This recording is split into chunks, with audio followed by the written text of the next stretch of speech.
സഹോദരങ്ങളെ, ഇന്നത്തെ സന്ദേശം ജീവനുള്ള കൂട്ടായ്മ. Hallelujah, glory to God.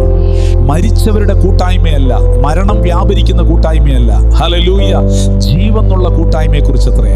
വ്യാജ ക്രിസ്തുവിനാൽ മരണം വ്യാപാരിക്കുന്ന കൂട്ടായ്മയല്ല, വാസ്തവമായ ക്രിസ്തുവിലുള്ള ജീവനുള്ള കൂട്ടായ്മ. ഒരുമിച്ചിരുന്ന് പ്രാർത്ഥിച്ചു, ഒരു പ്രസംഗവും പ്രസംഗിച്ചു, കുറച്ച് ഭക്ഷണവും കഴിച്ചു, ബൈ പറഞ്ഞു പോകുന്നതാണോ കൂട്ടായ്മ? ഇന്ന് സഭകളിൽ അവരവർക്ക് ഇഷ്ടമുള്ളവരുമായിട്ടാണ് കൂട്ടായ്മ. ചിലരങ്ങനെ അവർക്ക് ചില ഗ്രൂപ്പിസം ഒക്കെ നോക്കണം. ഞാൻ ആ പാസ്റ്ററുടെ ഗ്രൂപ്പാണ്, ഈ പാസ്റ്ററുടെ ഗ്രൂപ്പാണെന്നൊക്കെ പറയുന്ന പോലെ നിനക്ക് കൂട്ടായ്മ വേണ്ടത് നിനക്ക് ഇഷ്ടമുള്ള ചില ആളുകളുമായിട്ടല്ല.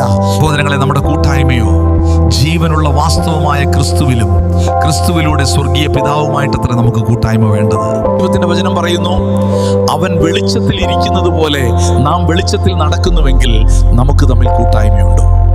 ഇരുട്ടിലാണ് നിങ്ങളുടെ വാസമെങ്കിൽ ഇതാ ഇരുട്ടിന്റെ സ്വഭാവം നിങ്ങളിലൂടെ വെളിപ്പെടുവാനിടയാകുന്നു. അത് നിങ്ങളെ ദൈവരാജ്യത്തിൽ പ്രവേശിക്കാതെ ഇരിക്കുവാൻ തടസ്സമായി മാറുന്നു. ക്രോധം, ദ്വന്ദ്വപക്ഷം, ഭിന്നത, ഇതൊക്കെ ഇരുട്ടിന്റെ പ്രവൃത്തികളല്ലേ? വക പ്രവൃത്തികൾ സഹോദരങ്ങളെ ഇന്നും നമ്മിലുണ്ടോ?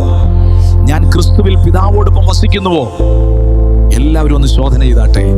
ഒരു മനസ്സാന്തരമുള്ള ഹൃദയം ആവശ്യം സഹോദരങ്ങളെ.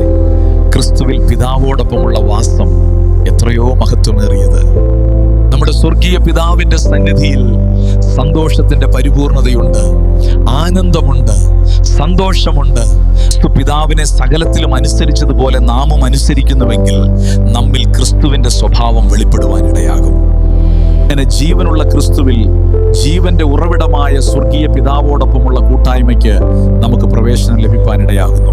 സഹോദരങ്ങളെ, ഇന്ന് നമുക്ക് ചിന്തിക്കാം, എനിക്ക് ക്രിസ്തുവിൽ പിതാവോടും വാസ്തവമായ കൂട്ടായ്മയുണ്ടോ? ഹല്ലേലൂയ.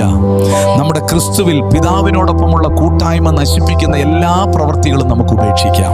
സഹോദരങ്ങളെ, നമുക്ക് നമ്മുടെ നിത്യരക്ഷയ്ക്കായി വിശുദ്ധിയോടെ ജീവിക്കാം. ഇന്ന് ഈ ദിവസം അനുഗ്രഹമായിരിക്കട്ടെ.